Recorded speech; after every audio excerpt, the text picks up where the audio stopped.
to Two Giant Goofballs, a New York Giants podcast. Are you a goofball that loves Giants football? If so, sit back and relax as we talk about the team that both excites and frustrates us so much. And now, here are your goofball hosts, Drew and Rob. Welcome, fellow goofballs, to Two Giant Goofballs, the New York Giants podcast. I am Drew, joined as always by... You're on mute, Rob, again, as usual. Here you go. Keep me on mute. I didn't mute you. You keep doing this to yourself, I swear. Anyway, Sure. joined as always by... Me, Rob. Let's talk about those beagles. We'll try to talk about them as long as you don't put yourself on mute again.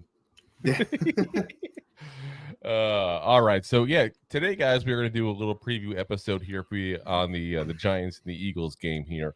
For those who may not notice the bottom here, where it has the little sayings here, this is a pre-recorded show. If you're watching this live on Thursday, it's my wife's birthday, and I'd like to stay married.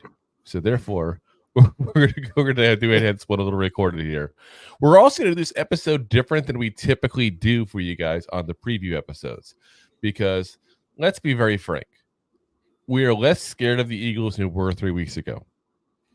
But the Eagles are still the better team. Let's not kid ourselves. Let's not mess around. Let's not try to say otherwise. The Eagles are by far the better team. And if we beat them, it's a huge shock. Yes. I thought that'd be pretty much a very boring, crappy episode for us to put up. So instead, let's wallow in the misery of Eagles fans here and go over what's wrong with the Eagles here. Because, as we said, they've lost 3 games in a row. They've now quadrupled their loss total from last year, if you don't include the postseason. I mean, this is a team that, don't get me wrong, we trade records with in a heartbeat. But this is not a good way to end your season, to go in this kind of losing streak here. And let me be very clear with this. Not only do they win this losing streak, well, here's what's going to happen. And I'm going to do a little prognosticating here for you guys here, okay? They're going to beat us twice. They're going to beat the Arizona Cardinals, who they have in between. They'll go on a 3-game win streak, and people will think everything's fixed, but nothing's fixed, guys, because they just played shitty teams. No, I mean, they're going to go into the postseason thinking it's all fixed. The Cardinal game will be the game to decide of how they're going to look in the postseason, because the Cardinals team has played every team in the NFC East very well. You can beat the Cowboys. Got to throw it in every time we talk about them. Got to throw it in. As I'm saying, beat the Cowboys, beat the Commanders. We beat them. And if only the Arizona Cardinals were the division championship. Yeah. But yeah, I mean, part of what we have to look at with this streak they're on is who they lost to, though, at the same point. They lost to the San Francisco 49ers, who are arguably the best team in football right now. I mean, I don't want to get the argument, but they're at least like top 3 in the NFL, no matter how you look at it. They lost to the Cowboys. Eagles were at the same time in that conversation. Yeah. But I'm saying you can't get too upset when you lose to that style of that game, that type of a team. That's nothing to be embarrassed about. They lost to the Cowboys, who again are one of the best teams in the NFL. As much as, again, it pains us to say these kind of things, we're going to give you the honest truth of it. This is one of the best teams in the NFL. At home, yes, they're much better at home. Then they lose to the Seahawks. And now you go, whoa. And that's why you didn't hear this after losing to San Francisco and losing to Dallas, because you aren't so shocked when you lose to a very good team. When you lose to the 49ers, who, let's be honest, and say... the lock. Sorry, the Seahawks, I should say. I said the things to the 49ers. The Seahawks, who are one of the worst teams in the NFL over the last month and a half or so. Now you start questioning things. Listen, Seahawks are still a playoff team, and they've been fighting for that potential playoff spot. So, like, to say the worst team in the NFL, I didn't say the worst team this whole season, but the last month and a half, they have been absolutely horrendous. Absolutely horrendous. So if you want to go, through it real quick. We'll go through it real quick. So Yeah. they beat the Eagles. Yes, they lost the Niners and the Cowboys again, and then the Niners again. Not too worried about those three. Then they lose to the Rams. They barely beat the Commanders. They got shellacked by the Ravens. You know, it's who's the best in the AFC right now. I hear you, but they got shellacked, not lost. They shellacked. Okay. Yeah, and what So has they lost the Ravens 37 done to all 3. year? The Ravens They haven't all been year have beat up NFC teams nonstop. That's just what they've done. Haven't been getting shellacked like that. You know, they also have to deal with a lot of injuries on offensive line and then defense. And Geno Smith has not been healthy. And then you had I'm not saying there's not excuses outside of that. I'm tough just saying, schedule, loss of players, but again, record-wise, they've lost a shitload of games in the last month or two. That's right, but you could also go back to October when San Francisco lost 3 games in a row. We don't want to go back. That's when we played the Seahawks. We don't want to talk about that one. I'm not here to battle about the Seahawks here. We're talking about. I'm not talking about Seahawks. So I'm just saying in general, like too, like you can go back, 2 months ago when the 49ers lost 3 in a row, and everyone's like, "Are they that good?" They had a bunch of injuries. Yeah, that's all I'm saying. This is what happened with Seahawks. I hear you, and again, I'm not disagreeing with you, but what I'm saying is they're still in that stretch. Yeah, and they're starting to get a little bit more healthy. That's all I'm trying to get at. Drew Lock was still in. Right. That's what I say. Drew Lock was in there. Yeah, so there we go. All right. Anyway, not here to talk about the Seahawks. We're here to talk about why did the Eagles look so bad. So we're going to give you guys a rundown on what's been going on with the Eagles, because if you're like us, we watch all the Giants games, obviously. We watch the Eagles games whenever they're on prime time. But a lot of times they're playing at 1 o'clock, just like us. And you can't watch them both. You can watch them later, but you can't watch them both. So first off, the defense. We got to talk about the defense as an absolute whole. They cannot stop anybody, guys, except they'll probably stop us because we have a shitty offense. But overall, they can't stop anybody. So last week, the Eagles took the play calling duties away from defensive coordinator Sean Desai and gave it to senior defensive assistant Matt Patricia. I was going to say.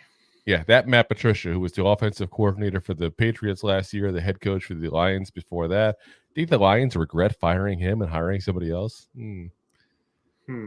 Somehow I don't think they do. You think the Patriots offense got better with Matt Patricia around? No. They also didn't get worse, let's be honest. Yes, they did. They got much worse. Mac Jones looked very much better the first year than the second year. I will dispute that for you in a heartbeat. Does Mac Jones look better this year than he did last year? He definitely did not get his bench as much as he did last year. But I think they ruined him. Matt Patricia ruined him. That's my personal opinion. Not that he would have been spectacular, but I think he would have been an average quarterback. So from weeks 12 to 14, which is when they played the Bills, the 49ers, and the Cowboys, Philadelphia allowed an average 451 yards and 36 points per game. Granted, very good teams and very good offenses they're playing. Let's be honest on that part of it there. Yeah, but anytime you're giving up that, and they good or not, they squeaked out that win against the Bills too, which they did. Was that them and the refs made it happen? Yeah, I was about to say because the Bills have been on an onslaught since. But we'll talk about that. But I'm just saying that's no matter who you're playing. Anytime you're giving up that kind of yardage and points, that's not good. Now, last week against the Seahawks, the Eagles allowed 297 yards and 20 points. Again, the Seahawks were with Drew Lock as their quarterback, and they still almost gave up 300 yards in offense. That's not exactly a stellar performance with that kind of quarterback. We've seen Drew Lock before in Buffalo. I was in Denver plenty of times. We know what he is. He's not very good. No. So, next issue. And this is an issue that's been honestly ongoing all year long, and for some reason just has not been talked about. And I think part of it is because of the fact that, they've just been steamrolling anyway up until this point. So, and that's the injuries. So last week they got Dallas Goedert back from his forearm. He literally broke his forearm. He was out since week 9. He's been back the last 2 weeks. He's been back, I should say, but he's only had 30 yards receiving each of the last 2 games. So I wouldn't say he's been stellar since he's been back. I wouldn't say he's 100%. I mean, let's be honest. A broken forearm is not something you come back from in a couple of weeks. And a forearm is something you use when you catch the ball. Yeah, and also when you're getting tackled, how to brace yourself for not breaking anything else bigger. Exactly. So if anybody thinks he's at 100%, they're kidding themselves and they don't know anything about the human body. I would suggest they go back to biology class, take a few courses real quick. The elbow bone connects to the watch bone. The watch bone connects to the finger things. Yes, that's exactly how. Obviously you went to your class. Yes. Zach Cunningham, a linebacker, who they picked up midway through the season there basically, has only played one game this month because of a hamstring issue. Giants fans know hamstring issues all too well thanks to Waller and Thomas. Guard Cam Jurgens missed last week's game with an injury. Their other guard, Landon Dickerson, had thumb surgery this week, and he's going to miss the game this week against us. Again, this is injuries to like starters, like guys they depend on. Cornerback Darius Slay had arthroscopic knee surgery last week and did not play. Is expected to miss more time, so he probably will not be seen here this week coming up. Cornerback Avonte Maddox has been on the IR since week 2, and I remember he is the guy they like to put in the slot corner position. So I know it's not technically a starting position, but in this league, I'm sorry guys, the slot corner is basically a starting position. It's not like it used to be. Yeah. And that's, we got a lot of slot receivers out there. So we do. That's half our team. Yeah. Linebacker Nakobe Dean. Remember, there was big talks about him taking a big role this year when they lost 2 of their 2-star linebackers this offseason. Actually, they lost 3 linebackers, I think, this offseason. And this was the guy that was kind of took a red shirt year in the NFL to learn and was supposed to start this year. Well, he's been on the IR since week 5. You got Zeke McPherson, cornerback. He's one of their backup corners, but he's been on the IR since preseason. Safety Justin Evans, who was their starting safety since week 4. He's been on the IR.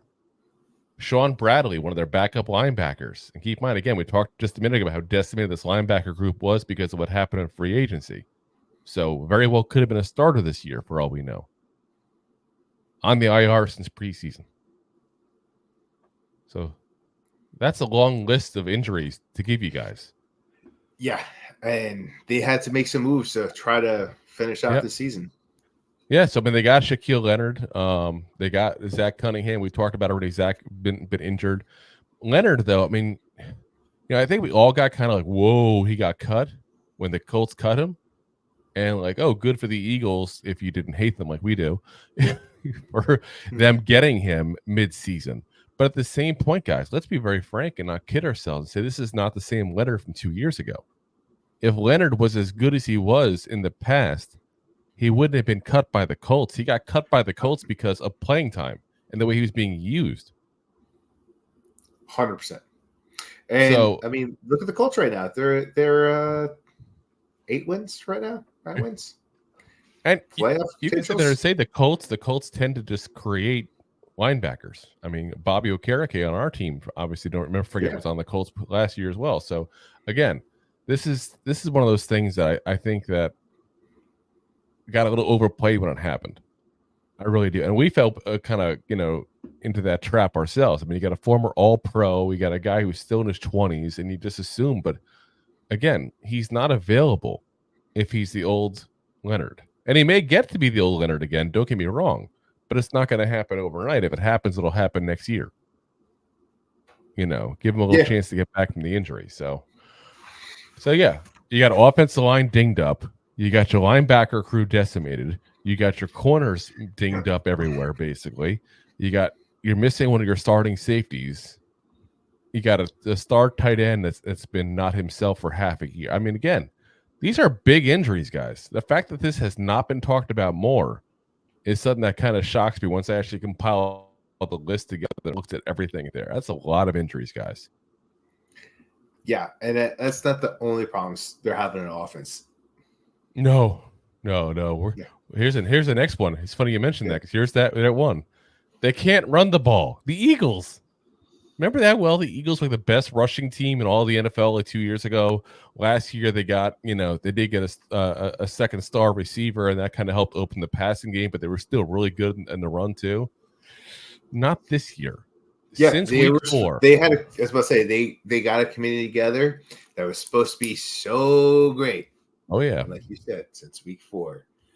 Since week 4, the Eagles averaged 3.8 yards per carry, 27th in the league, just 2.32 yards after first contact, 31st in the league, 4.2 yards per carry at a shotgun, which is 26th in the league, while they actually lead the league in plays from the shotgun position.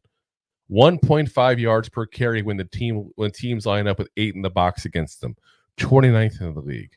They've run for rush plays of 12 plus yards on just 6.1% of rushes, 29th in the league.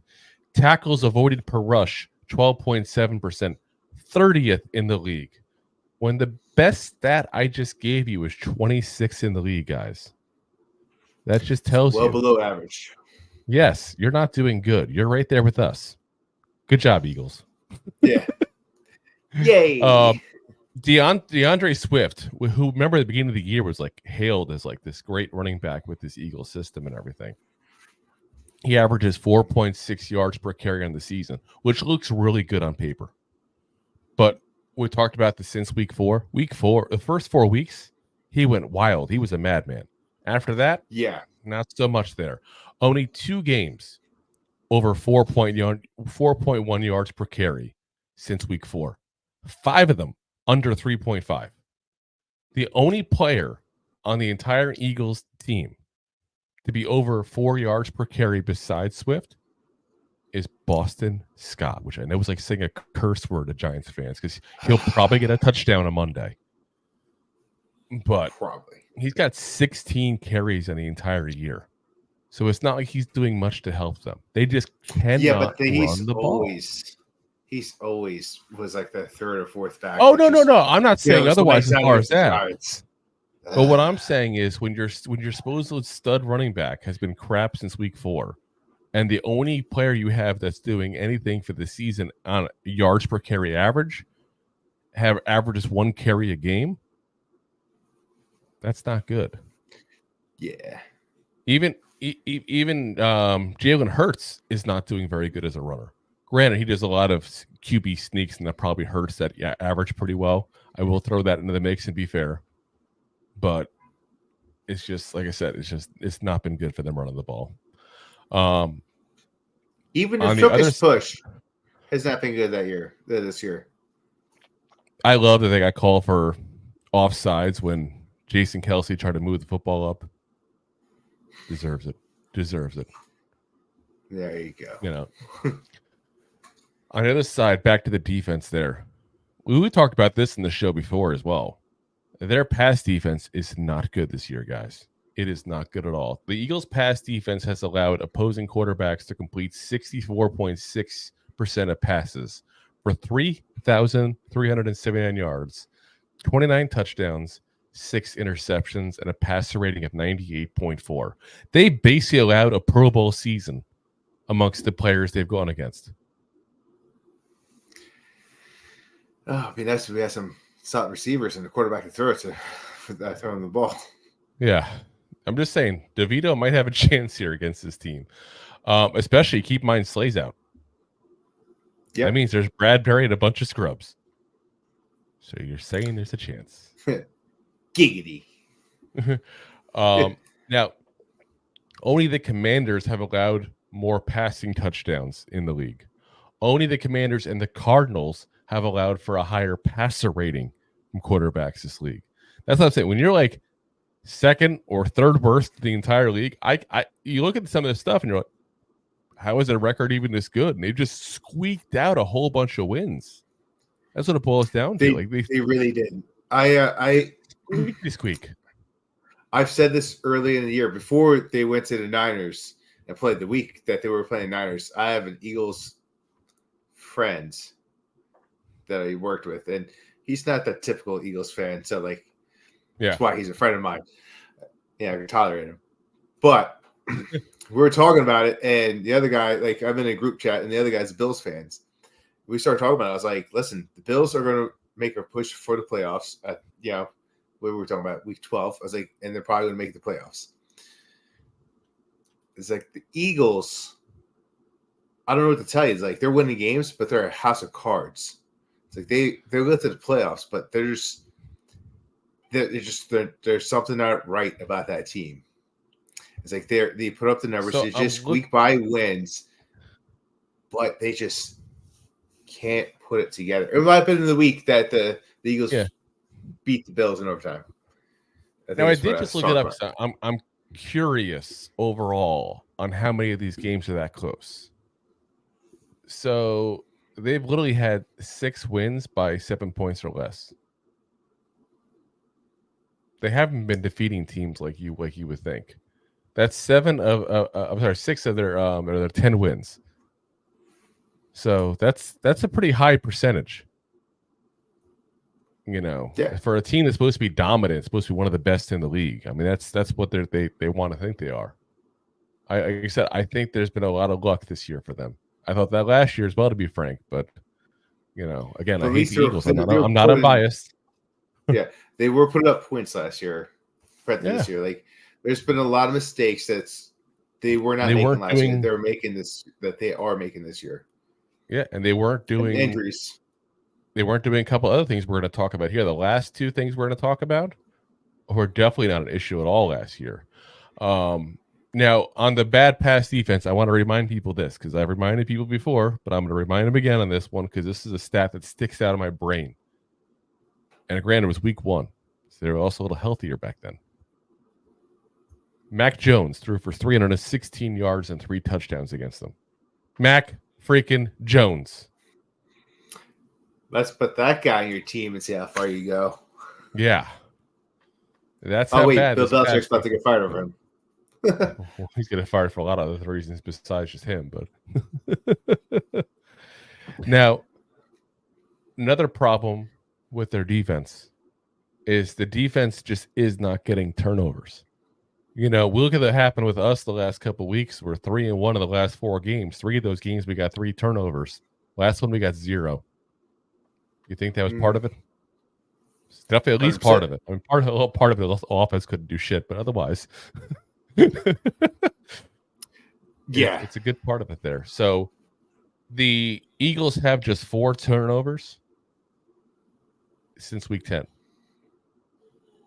That's not good. They've averaged just 1.1 per game on the season, which is 24th in the league. They average interceptions on 1.08% of pass attempts on them. That is 31st in the league, folks. Again, we're talking categories that is second worst in the league. We've talked about this in multiple parts of this discussion here, guys. And that average interceptions rate there, that is not a stat for since this week or since that week. That's the whole season. That's how little they are getting interceptions. 1% of passes thrown against them. Think about it. How many passes get thrown a game? 30, 35. You're talking to getting an interception once every 3 games. That's not good. Yeah. And then while the defense is not getting turnovers, their offense is certainly giving them up. I mean, we've heard all the rumors about Jalen Hurts here this week about how the team's supposed to be frustrated and wants him to work on holding the ball better and all these kind of issues here. They average 1.5 turnovers given up per game, which is 21st in the league. Interceptions are thrown. We just talked about their interception percentage of 1. Interceptions are thrown on 2.58% of pass attempts, which is 24th in the league. Jalen Hurts has 12 interceptions. Jalen interceptions. Yeah. He's apparently he was working with Dak Prescott in the offseason. Yeah. He had, like I said, 12 on the season. He had 2 last week alone against the Seahawks. You think that might have made a difference in a very close game? Just saying.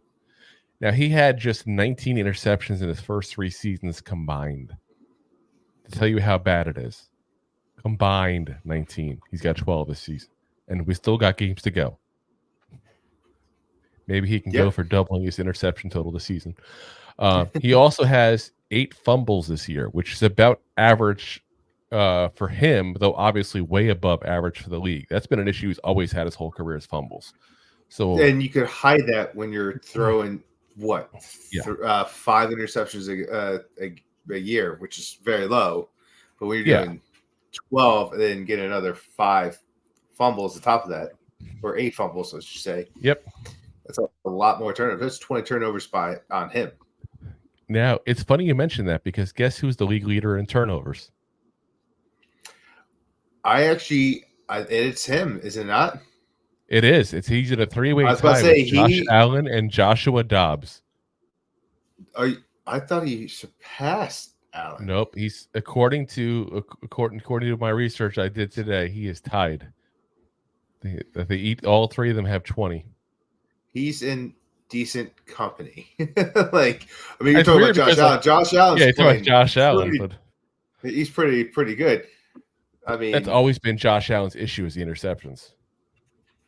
It kind of gets overlooked because of how good he is, but he has the fumble and the interception problem. So, I mean, look at the Mann brothers. They've also put up so many touchdowns. So when you see that high pick in there, you're like, that's Eli. That's Eli specifically. Let's be honest. Eli's like the poor man's version of football's Nolan Ryan. I mean, Peyton has fair share. Listen, I love me some Eli. I'm not knocking the man. He got me 2 Super Bowl rings. I'm a big Eli guy. But I will call it, be honest, what he is. And that's partially because he just wasn't afraid to chuck the ball up when he was behind. And as a Giant quarterback, he was behind pretty often. This is true. Yeah. I remember a couple of years ago, we're talking many years ago now, going to an Eli Manning game. I went to when the Giants played the Bucs, and I want to say it was probably 8-9 years ago. And he had 2 interceptions in the game, but he also threw the game-winning touchdown in overtime. So it's like that was the kind of player Eli was. Yeah, you forget. Jalen hasn't added that part of it. He's been the turnover part, but he hasn't had a ton of touchdowns. A lot of the issues people have actually been complaining with him specifically is the fact that if you look at, and one of the issues that he's having as far as the interceptions, because you can key on the fact that he throws to 3 guys. He's got his 2 top receivers and he's got his tight end. That's who he throws to. That's literally like 70, almost 71% of his pass attempts are to 3 people. Correct. That's an issue. You got to spread the ball around. You become very easy to pick off, and that's what's happened. At least with Allen and Dobbs, they have spread the ball around. Dobbs spread the ball around the most of these 3 because he's also played on 2 different teams.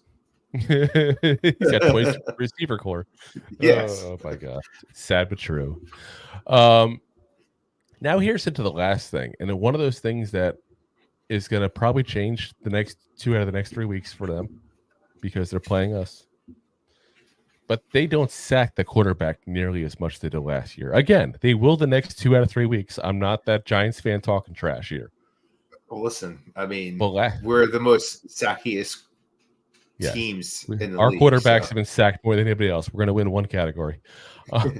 Even more than the Commanders, and my God, Howell likes getting sacked. Yeah. Last year, at least we have 3 quarterbers that are getting sacked. Compared to we spread it out. We spread it out this week. Yeah. Last year was absolutely historic for them. Let's be honest. Then, as much as we hate giving kudos to the Eagles and the Cowboys, we're going to still be honest about it. This was a really, really good, defense that got to the quarterback last year. Hassan Reddick this year has 11.5 sacks so far. He's still having a very good season. Josh Sweat has 6.5. Not a single Eagle has more than 5. Compared to last year at this time, they were all pushing 10. So last year they had 4 players at 11 or more, and they had another one at 7, who was Fletcher Cox. Yeah, well, that's what I'm saying. At this point last year, they had at least 10. Yeah, that's what I'm saying. By the end of the year, it's 11.5. And this year, they're getting sacks on. So last year they were getting sacks at 6.57. Hold on, I did read it wrong. This is when I have my notes wrong. This year they're getting sacks on 6.57% of plays, which is 23rd in the league overall. That number has dropped to 4.2% the last 4 weeks, which is 30th overall. So they're getting worse. And one of the biggest knocks that I've seen when I'm looking up Eagles, and as much as it pains me to say, I went to Eagles fan forums and things like that to kind of get their opinions on things. What they were saying is last year there was a huge rotational thing. That's part of why they had 11 sacks, because they were being rotated in and out like crazy. They were fresh. They were ready to go. Keep them fresh. This like a Pringles can, just this year, Reddick and Sweat has been in, and that's basically been 70% of the plays has been those two. They're not really rotating them like they were last year. Brandon Graham, who was one of the guys who had 11 sacks last year, and Nolan Smith, who was, when the Eagles drafted him, thought they were getting the second coming of Bruce Smith for some reason, basically have not been rotated in as much as players were last year. So you got guys that aren't as fresh. You got guys that, aren't as, ready to go there at that point there. And then you also can throw in the fact that the defensive tackle position isn't the same either. I mean, Fletcher Cox is a year older. He's like 57 now, it feels like. He's been playing forever. Kudos to the guys had a great career, but he's been around forever. And Jason Hargrave went off to the 49ers.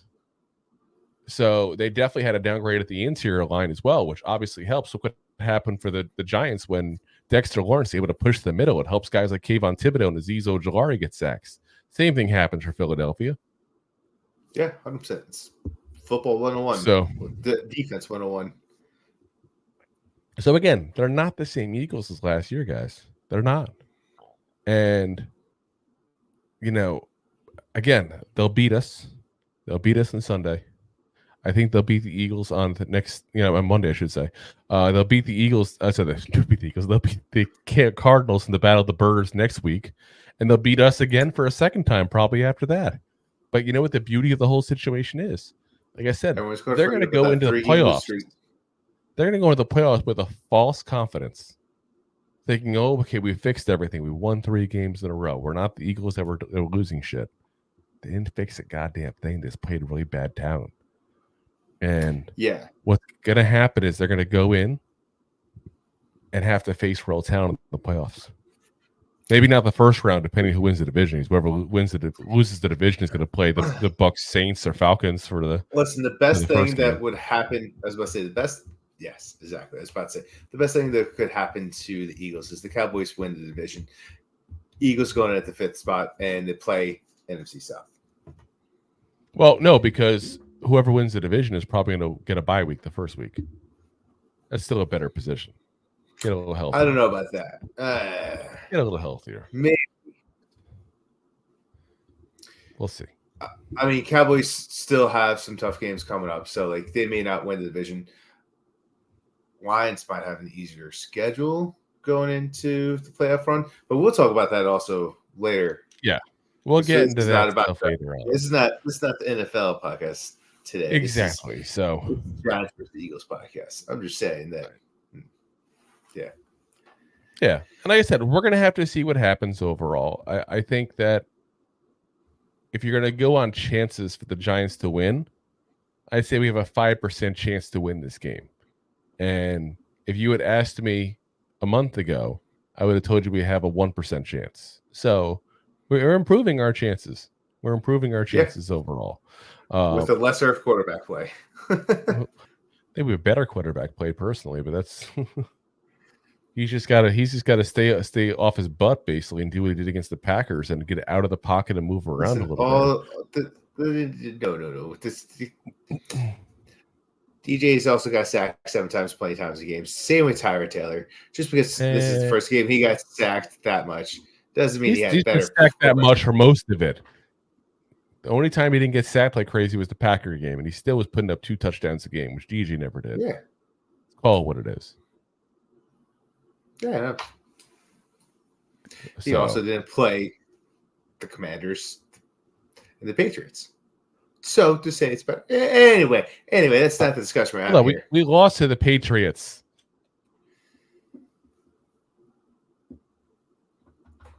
Who does number 2 work for? Is that what you were asking? Yes. Who did DeVito? Who does number 2 work for? Let's see here. So we beat the Packers. We beat the Commanders. And then I'm looking it up here. Hold on. Because wasn't he 3-1 as a starter? Yeah, going into this game. I got to look it up now because we lost to the Jets. We lost to the. I mean, the Commanders, the only team we've beat lately. The Commanders twice, and the Packers.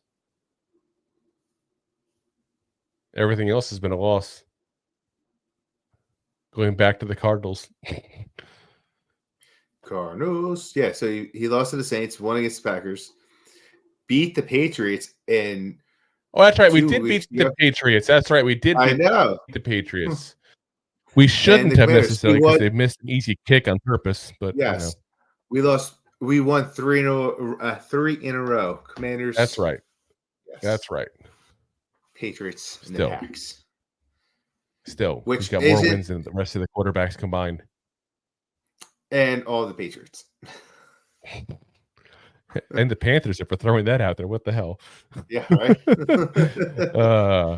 All righty, guys. We will be, of course, on live after the game. Are we not going to talk about Pizzagate?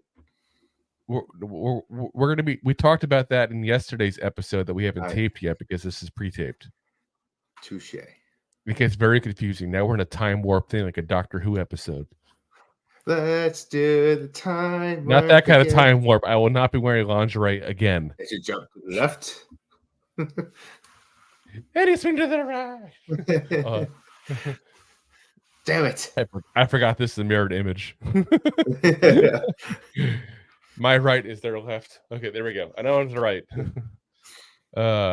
Yeah. Anyway, so we'll be back on, like I said, Monday after the game. Now, we may not be immediately after the game. Rob and I are going to spend time with family, obviously, and we'll figure out a time at some point there we can get together and do the post game for you guys there.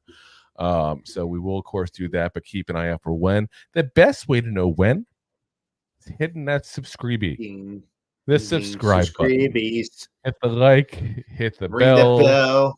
Ring my bell. Ring my bell.